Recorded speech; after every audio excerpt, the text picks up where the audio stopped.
मैं डॉक्टर अंजलि कुमारी, इतिहास विभाग, डीएवी पीजी कॉलेज सिवान। आज हम लोग चर्चा करने जा रहे हैं गांधी जी द्वारा शुरू किए गए भारत छोड़ो आंदोलन और उसमें बिहार की भागीदारी के संदर्भ में। द्वितीय विश्व युद्ध की प्रगति और उससे उत्पन्न गंभीर परिस्थितियों को देखते हुए कांग्रेस ने ब्रिटिश सरकार के कुछ शर्तों पर सहयोग की नीति अपनाई। उधर इंग्लैंड की सरकार ने भी भारतीय राष्ट्रवादियों की कुछ मांगों को स्वीकार करने का निर्णय लिया। मार्च 1942 ईस्वी में ब्रिटिश प्रधानमंत्री विंस्टन चर्चिल ने ब्रिटिश संसद में घोषणा की कि युद्ध की समाप्ति पर भारत को औपनिवेशिक स्वराज प्रदान किया जाएगा। इस व्यवस्था की रूपरेखा प्रस्तुत करने के लिए 22 मार्च 1942 ईस्वी को स्टैफोर्ड क्रिप्स को भारत भेजा गया। उनके प्रस्ताव राष्ट्रवादियों के लिए असंतोषजनक सिद्ध हुआ। दूसरी ओर द्वितीय विश्व युद्ध के कारण आर्थिक संकट गहरा रहा था। जापानी सेना भारत के सीमावर्ती क्षेत्रों तक पहुंच गई थी। इन सब के कारण गांधी जी अत्यधिक चिंतित हो गए। फलतः अगस्त 1942 ईस्वी में उन्होंने भारत छोड़ो आंदोलन का आह्वान किया। बिहार का इस आंदोलन में भी निर्णायक योगदान रहा। 31 जुलाई को ही राजेंद्र प्रसाद ने बिहार प्रदेश कांग्रेस कमेटी की एक विशेष बैठक बुलाकर कांग्रेसी कार्यकर्ताओं को भावी संघर्ष के लिए संगठित होने का आदेश दिया। उसी दिन अंजुमन इस्लामिया हॉल में आयोजित सभा में छात्रों और युवकों ने कांग्रेस के कार्यक्रम को समर्थन देने की योजना बनाई। 5 अगस्त 1942 ईस्वी को मुंबई में कांग्रेस कार्यकारिणी की बैठक में भारत छोड़ो का प्रस्ताव स्वीकार किया गया। फिर अखिल भारतीय कांग्रेस समिति ने इस प्रस्ताव को 8 अगस्त 1942 ईस्वी को स्वीकार किया और गांधी जी ने करो या मरो का नारा दिया। उसके तुरंत बाद कांग्रेस के अधिकतर नेता गिरफ्तार कर लिए गए। 9 अगस्त को राजेंद्र प्रसाद भी गिरफ्तार हुए। पुनः मथुरा प्रसाद, फुलेना प्रसाद वर्मा, अनुग्रह नारायण सिंह को भी गिरफ्तार कर लिया गया। 9 अगस्त 1942 को ही अध्यादेश शासन लागू कर कांग्रेस को गैर कानूनी घोषित कर दिया गया। बिहार प्रांतीय कांग्रेस कमेटी, अखिल भारतीय चरखा संघ, बिहार शाखा, खद्दर भंडार और बिहार केंद्रीय रिलीफ अधिकोष के खातों को भी जब्त कर दिया गया। समाचार पत्रों पर भी तरह तरह के प्रतिबंध लगा दिए गए। 10 अगस्त 1942 ईस्वी को पुलिस ने सदाकत आश्रम, जिला कांग्रेस कार्यालय, नया कदमकुआं को भी जब्त कर लिया गया। सरकार की दमनात्मक नीति के विरोध में जनता में विक्षोभ की लहर व्याप्त हो गई। लगभग प्रदेश के सभी जगहों पर राष्ट्रीय झंडा फहराया जाने लगा। लोग गिरफ्तार किए गए।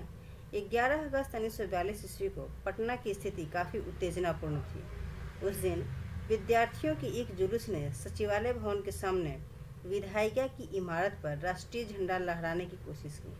पटना के जिलाधीश WG आर्चर के आदेश पर पुलिस ने गोली चलाई।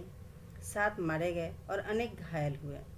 मरने वाले विद्यार्थी उमाकांत सिन्हा, रामानंद सिंह, सतीश प्रसाद झा, देवीपद चौधरी, राजेंद्र सिंह, राम गोविंद सिंह तथा जगपति कुमार थे। स्वतंत्रता प्राप्ति के बाद इस स्थान पर शहीद स्मारक का निर्माण हुआ।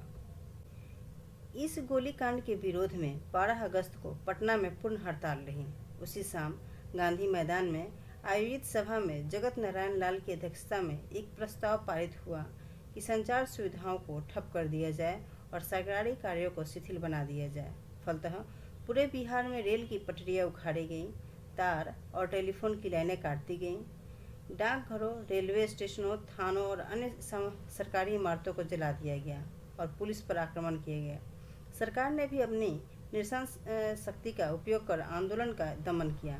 फिर भी प्रांत के अधिकांश भागों में उपद्रव फैलता गया।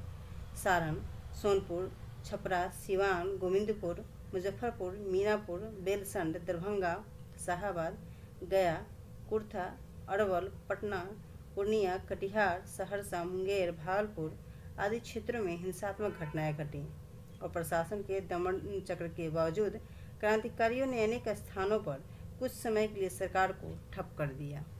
इस संघर्ष में लोकनायक जयप्रकाश नारायण ने अग्रणी भूमिका निभाई। उन्हीं के नेतृत्व में नेपाल में युवकों को छापामार युद्ध की शिक्षा देने के लिए एक केंद्र संगठित हुआ। नेपाल में ही आज़ाद दस्ता का अखिल भारतीय केंद्र और बिहार प्रांतीय कार्यालय संगठित हुआ।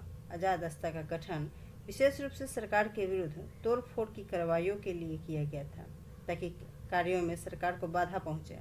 1943 ईस्वी के ही मार्च अप्रैल में नेपाल के राजविलास जंगल में आजाद दस्ता का पहला प्रशिक्षण शिविर का गठन हुआ, जिसमें बिहार के 25 युवकों को आग्नेयास्त्रों को चलाने की शिक्षा दी गई। इसके निदेशक सरदार नित्यानंद सिंह थे।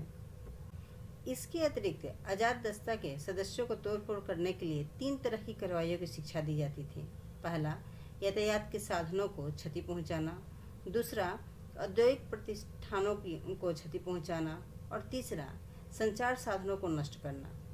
इसके लिए 3 तरह के उपाय भी किए गए।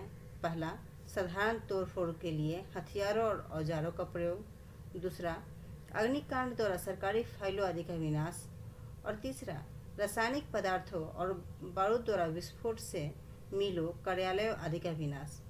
इन कार्यों के लिए 2 तरह के दल तैयार किए गए। एक और वे लोग थे जो गुप्त ढंग से तोड़फोड़ कर इन कार्रवाइयों को चला रहे थे और दूसरी ओर वैसे लोग थे जो व्यापक जन आंदोलन का एक अंग बनकर हिंसात्मक संघर्ष को आगे बढ़ा रहे थे। ऐसे संगठन की आवश्यकता 2 कारणों से महसूस की गई थी, जैसा कि राम मनोहर लोहिया ने स्पष्ट किया था। एक तो इसलिए कि युवकों में जो हिंसा और संघर्ष की भावना बन रही थी उसे एक सही और सुनियोजित दिशा प्रदान की जाए। दूसरी, इसलिए कि दोबारा किसी जन क्रांति के विस्फोट के समय क्रांतिकारियों के पास ऐसे साधन और संगठन हो जिससे वह सरकार के नृशंस दमन और राज द्वारा हिंसा के प्रयोग का भरपूर मुकाबला कर सकें। नेपाल में आयोजित आजाद दस्ता की कार्रवाइयों से प्रेरित होकर बिहार में भागलपुर और पूर्णिया में भी इसी ढंग के संगठनों की स्थापना की गई। 1943 ईस्वी के अंत तक आजाद दस्ता सक्रिय रहा, परंतु नेपाल सरकार की सहायता से ब्रिटिश सरकार द्वारा जयप्रकाश नारायण, राम मनोहर लोहिया एवं अन्य क्रांतिकारियों को गिरफ्तार कर लिए जाने के कारण यह प्रयास शिथिल पड़ गया। जयप्रकाश नारायण इस काल में भूमिगत गतिविधियों में सक्रिय रहे। उन्होंने सुभाष चंद्र बोस की आज़ाद हिंद सरकार से संपर्क बनाने की कोशिश की, मगर यह संभव नहीं हो सका। इस आंदोलन के क्रम में हिंसा और पुलिस दमन के असंख्य उदाहरण सामने आए।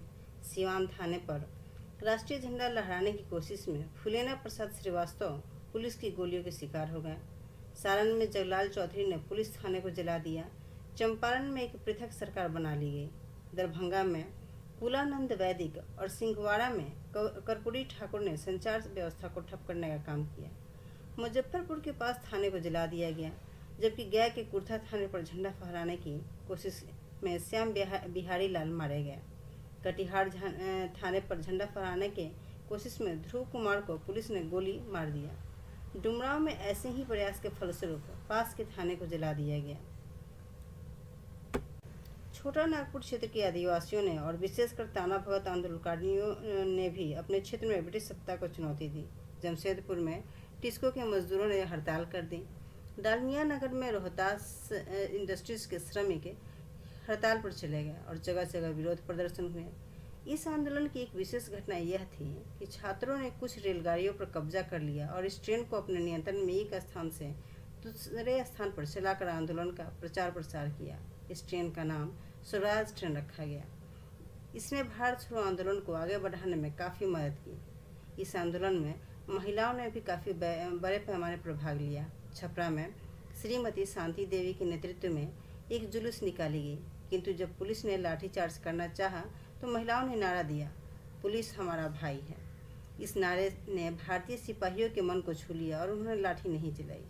इस आंदोलन के स्वर को तेज करने के लिए मुंगेर से आज़ाद हिंदुस्तान एवं मुंगेर न्यूज़ नामक अखबार भी निकाला गया। पलामू, हजारीबाग, हाजीपुर, मुजफ्फरपुर, सीतामढ़ी और दरभंगा के क्षेत्रों में भी कई स्थलों पर क्रांतिकारी सरकारें संगठित कर ली गई। गाँव में पंचायतों और दलों की स्थापना की जाने लगी और राष्ट्रवादियों ने वस्तुतः समानांतर सरकार की स्थापना कर ली। भारत छोड़ो आंदोलन के क्रम में बिहार में 15,000 से अधिक व्यक्ति बंदी बनाए गए। 8,783 को सजा हुई, 134 व्यक्ति मारे गए और 362 व्यक्ति घायल हुए। इस आंदोलन ने अंततः सरकार को अपना रुख बदलने पर बाध्य कर दिया। आंदोलन पूर्ण रूप से सफल रहा और देश की आज़ादी के लिए यह अंतिम राष्ट्रव्यापी जन आंदोलन साबित हुआ। धन्यवाद।